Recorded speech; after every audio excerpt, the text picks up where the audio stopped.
Bon allez, va-t'en maintenant, faut que je tourne. Ouais.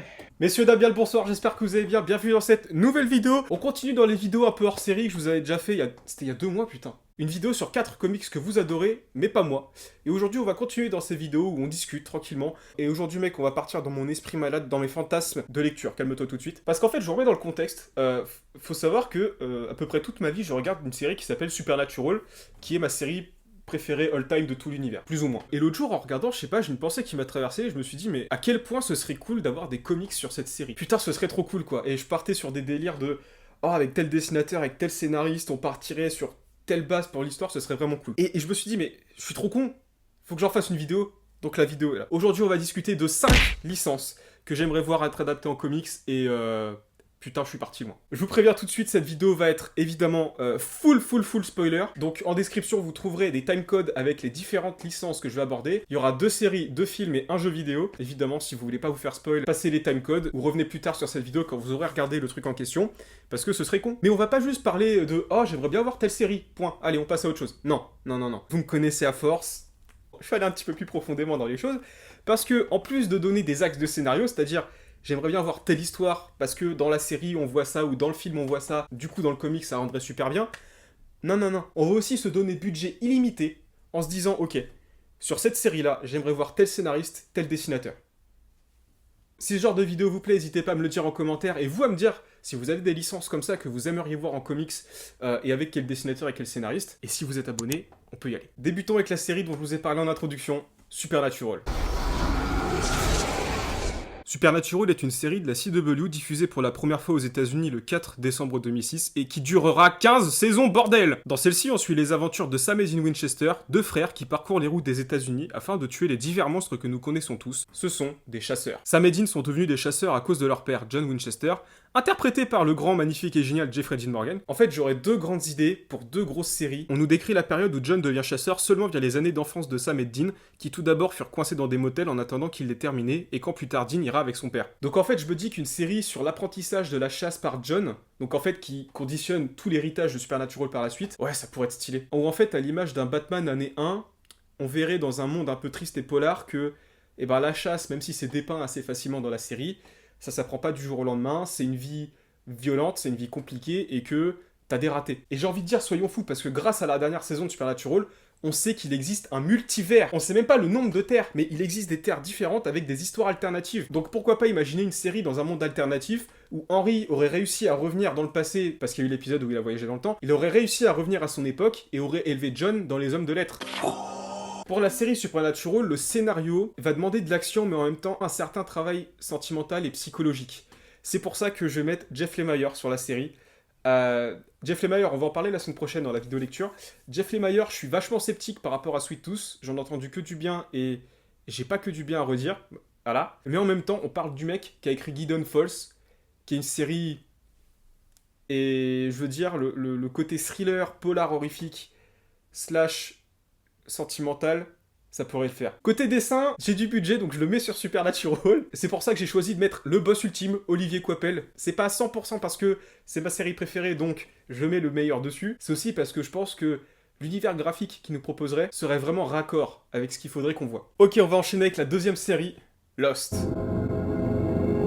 Lost est une série télé produite par ABC et pour la première fois diffusée le 22 septembre 2004 aux États-Unis. Pour Lost, je remercie vraiment d'avance Didi Chandoudouy et sa chaîne Station 7 qui m'a vraiment surmotivé déjà à regarder Lost et en plus de ça à faire cette vidéo. Parce que je pense que tout ce fantasme autour des séries hypothétiques qu'il pourrait y avoir autour de Lost, ce serait pas là sans lui, donc vraiment merci infiniment à toi. Dans Lost, on suit des personnes qui embarquent dans un avion, le vol Océanique 815, et qui s'écrasent sur une île après un accident. Cette série va dès le début mettre l'accent sur la survie des personnages, laissés sans eau ni nourriture, mais aussi sur l'aspect mystérieux et dangereux de l'île, qui semble regorger de secrets d'épisode en épisode. Lost, la fin est ce qu'elle est. Je sais que beaucoup de gens ne l'ont pas aimé. Personnellement, comme j'ai regardé la série des années après, et qu'en fait j'ai un peu regardé tout le long en me disant, ok, regarde pas pour la fin, parce que la fin, c'est de la merde, ça va être nul et tout. Donc ne t'attends à rien. Et bah au final, je comprends l'insatisfaction des gens, mais je m'attendais vraiment à pire. Et en fait, c'est une série qui a tellement d'implications à côté avec l'univers étendu qui a été présenté par Didi. Pour moi, c'est pas une série que tu suis pour une histoire en particulier, c'est une série que tu vas suivre parce qu'elle a réussi à créer un monde dans lequel il s'est passé énormément de choses. Et c'est sur ce truc-là qu'on va baser la série en comics. Lost a été écrit par Damon Lindelof et Carlton Cuse principalement parce que J.J. Abrams a notamment travaillé sur le pilote de la série et avec le parti d'une écriture à l'aveuglette. Ils ont répété beaucoup de fois qu'à la fin de la saison 1, eux-mêmes ne savaient pas ce qui se trouvait sous la trappe. J'adore ce concept. C'est fou, même si au final, c'est ce que les gens qui n'aiment pas la série ont reproché, qui savaient pas où ils allaient, alors que c'était le parti pris. En fait, à la base, ils sont partis d'un truc très flat, et ils ont réussi à développer tout ce truc avec 4, 8, 15, 16, 23, 42, avec le projet d'Arma, avec le monstre, avec l'électromagnétisme et le voyage dans le temps, enfin... Il s'est passé tellement de choses dans Lost, en fait. Personnellement, j'ai surkiffé Lost, c'est devenu une de mes séries favorites, en fait. Alors, quand je me suis posé la question fatidique de... Sur quelle histoire va-t-on partir pour la série Lost en comics? Autant vous dire que c'est une question infiniment compliquée. En fait, il y aurait tellement de choses à faire. Du coup, c'est pour ça que je suis parti sur une série hybride. Hybride parce que ça nous permettrait de découvrir des choses sur l'île qu'on n'a pas vues encore, ou sur lesquelles on a eu des gros teasings dans la série et on n'a jamais eu d'explication, et c'est ça la beauté de la série, je trouve. Mais du coup, en même temps, qui saurait expliquer des mystères et qui saurait résoudre des intrigues vis-à-vis de choses qu'on n'a pas vues dans la série. C'est pour ça le côté hybride. Parlons de l'Égypte antique. Sur l'île, depuis la moitié de la série environ, on voit par-ci par-là des vestiges de civilisation antique, vraisemblablement sumérienne, khmer, mais égyptienne. Que ce soit avec le pied de la statue, qui ne serait pas une, mais plusieurs statues, la fameuse salle avec la roue, la salle où Ben se retrouve un moment et qui servirait à invoquer le monstre, ainsi que le cœur de l'île, où des hiéroglyphes sont gravés sur le bouchon. Grâce à ses capacités expliquées par une science très poussée, l'île a très souvent été considérée par la civilisation antique comme magique, comme une divinité. Donc voir l'arrivée des Égyptiens sur l'île, voir comment, pourquoi et ce qu'ils ont fait après, ça me chauffe vraiment beaucoup. Et pour tous les axes de scénario sur lesquels on va s'appuyer, je vous renvoie aux vidéos de Station 7, et notamment avec la vidéo sur la statue de Tauret, qui est très intéressante.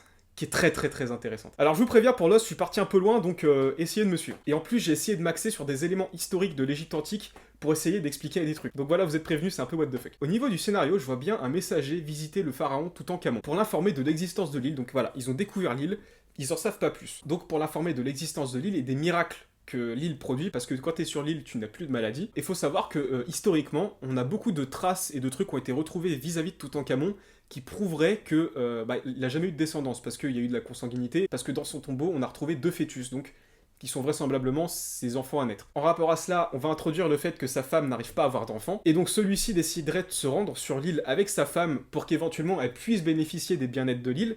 Il va emmener aussi quelques hommes, parce que, voilà, on sait pas trop ce qu'est l'île, on sait pas trop à quoi s'attendre dessus, donc restons sur nos gardes. Sauf que si vous connaissez bien la série, on connaît l'histoire avec les femmes enceintes, elles meurent sur l'île, donc sa femme décède là-bas, et ça coïncide avec l'histoire parce qu'en fait, on sait pas vraiment qui est sa femme, et on sait pas vraiment comment elle est morte non plus. Et donc, vis-à-vis de toutes les théories avec la statue de Tauret, ce serait peut-être à ce moment-là qu'il aurait décidé d'ériger la construction de la statue. On va dire qu'ils vont toucher à des trucs qu'il faut pas toucher, l'île se déplace, encore une fois, et donc pour eux, ils vont rester plusieurs années sur l'île. Ils auront le temps d'en apprendre un peu plus sur toutes les propriétés qu'elle peut avoir, et donc décider de la construction de divers bâtiments, notamment de la salle de la roue. Et oui, si vous êtes vraiment fan de la série, vous savez qu'il y a une incohérence temporelle sur ce point, parce que dans les scènes où l'homme décide de construire la roue, aucune inscription égyptienne n'est présente. Donc elles n'ont pu être inscrites qu'après.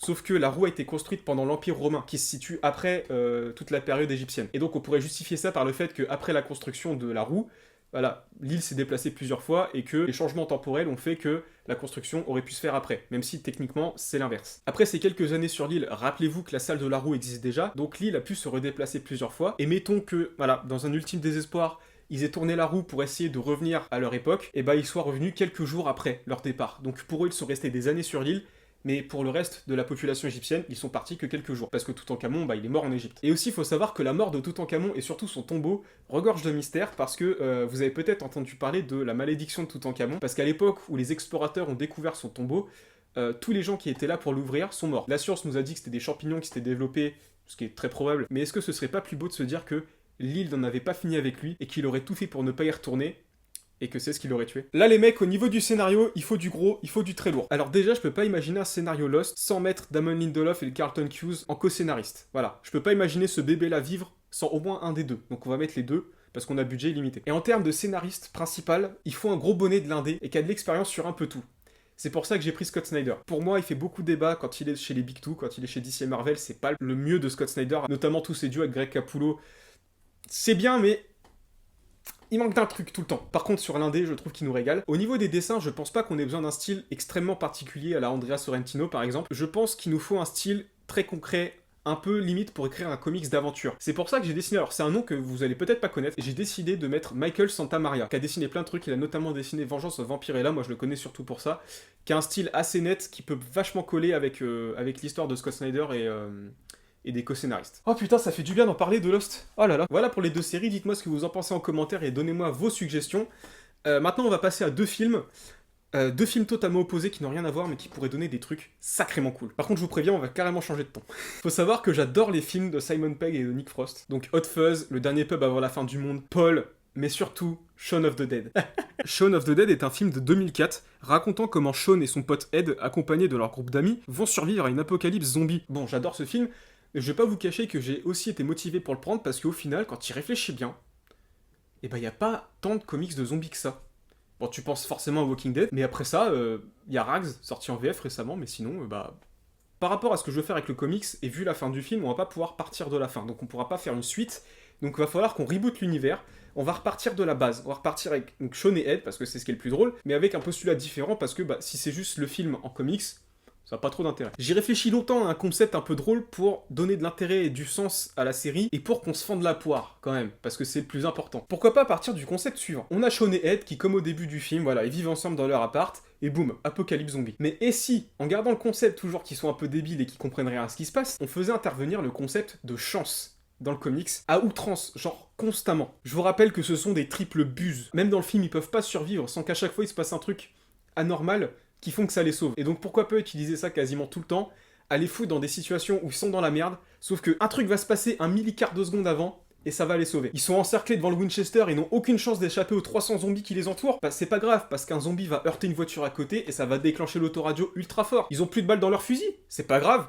parce qu'une pierre va tomber du ciel, on ne sait comment. Et tu vois, à la manière d'un truc comme Invincible par exemple, on pourrait expliquer par 2 cases, juste 2 cases, ça suffit. Après ça, qu'en fait, c'est un mec à côté qui a acheté une pierre parce que, je sais pas, il était en colère. Il y aurait des trucs infiniment débiles à faire tout le long, et moi, ça me tuerait de rire. Et on pourrait même lancer des gros axes de scénario vis-à-vis de ça. Où, je sais pas, ils rencontrent un autre groupe de survivants, ils font un bout de chemin ensemble, et ils se réfugient dans une base militaire qui a été aménagée pour ça, sauf qu'en fait, la moitié de la base est contaminée. Enfin, il y aurait un nombre infini d'histoires à raconter qui pourraient être très drôles, et en plus, avec l'humour un peu con de Simon Pegg et de Nick Frost, ce serait la régalade. Alors comme Lost, je peux pas imaginer que Simon Pegg et Nick Frost ne soient pas investis dans ce comics. Je pense même qu'on pourrait mettre un peu comme, bon, je sais pas si c'est un très bon exemple, mais un peu comme Spider-Man Bloodline que J.J. Abrams a écrit. Je pense qu'on pourrait les mettre en scénaristes, eux, et pas en co-scénaristes. On pourrait les mettre eux deux en scénaristes, avec un scénariste de comics en superviseur, si tu veux. Et pour ce comics Shaun of the Dead, je pense que le duo de Nailbiter serait super cool, avec Joshua Williamson en scénariste, et Mike Henderson au dessin. Mike Henderson, il a un trait super carré et l'ensemble général de Nailbiter est souvent très sombre,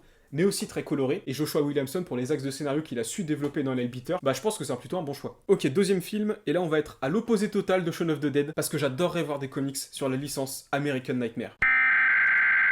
American Nightmare, c'est une série de 4 films réalisés par James de Monaco pour les 3 premiers, puis pour le 4e par Gérard Marc Murray, et depuis il y a une série dérivée d'univers qui est sortie qui s'appelle La Purge, et qui en est à sa 2e saison. Ces films-là font partie de mes licences d'horreur préférées. Bon, pas à la hauteur d'un Halloween ou d'un Vendredi 13 évidemment, parce que c'est pas les mêmes types d'horreur, mais alors le concept, je le trouve fascinant. Dans American Nightmare, on assiste à un monde où les États-Unis ont créé l'événement de La Purge, qui se tient une fois par an, où pendant 12 heures consécutives, dans la nuit du 21 au 22 mars, tout crime, incluant le meurtre, sont autorisés. Et chose importante à noter, il est dit que, et je cite, tous les membres du gouvernement bénéficient d'une immunité totale et ne doivent pas être visés. En fait, je trouve que l'idée de la purge, c'est au niveau sociologique. Quand tu y réfléchis, il y aurait tellement de choses à dire. C'est affreux, hein, mais c'est tellement intéressant en même temps, je trouve. Bon là, vous me prenez peut-être pour un barjot, mais peut-être que j'en suis un. Dans les films, il y a de grosses idées dénoncées via des concepts qui sont absolument horribles.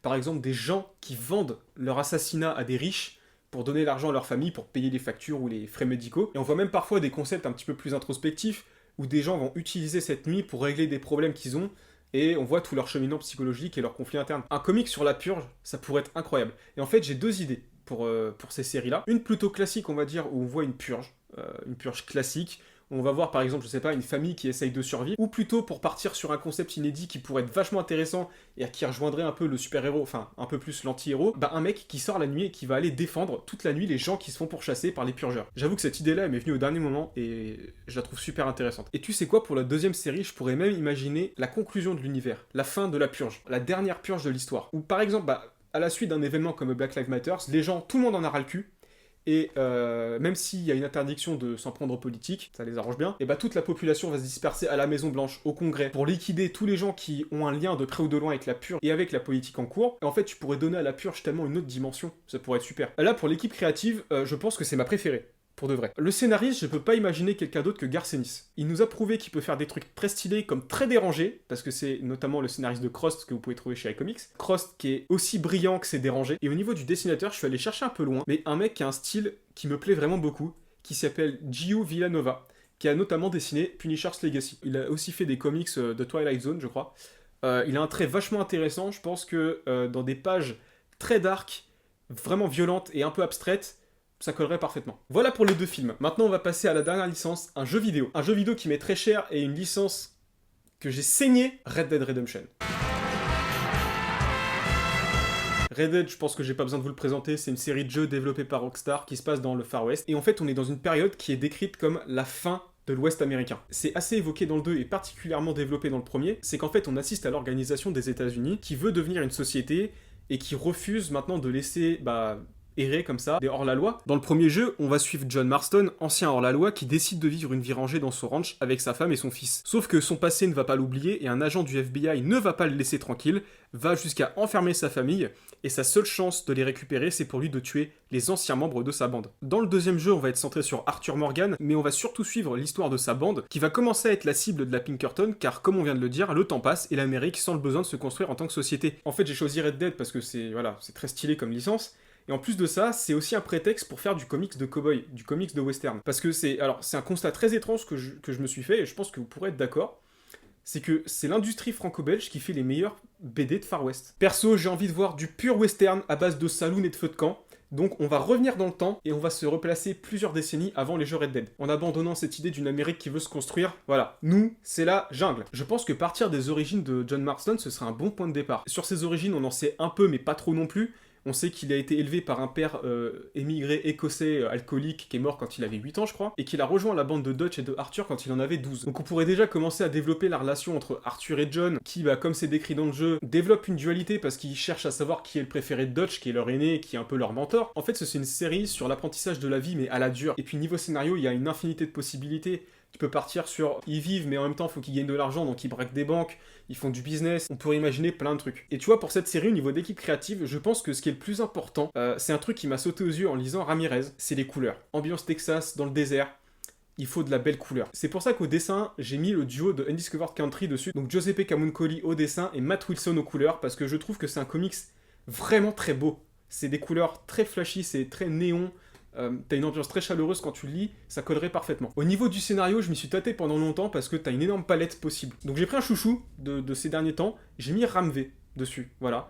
Parce qu'il nous a prouvé avec 10 Savage Shores qu'il pouvait écrire des trucs qui dénonçaient et qui en même temps étaient vachement poétiques.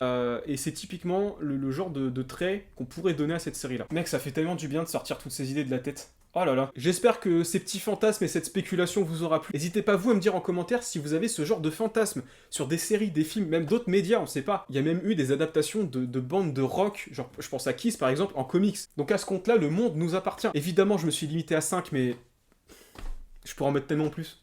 Merci à tous de m'avoir donné votre temps, ça me fait super plaisir. On se dit à la prochaine pour une nouvelle vidéo. Namasté et bonne chance.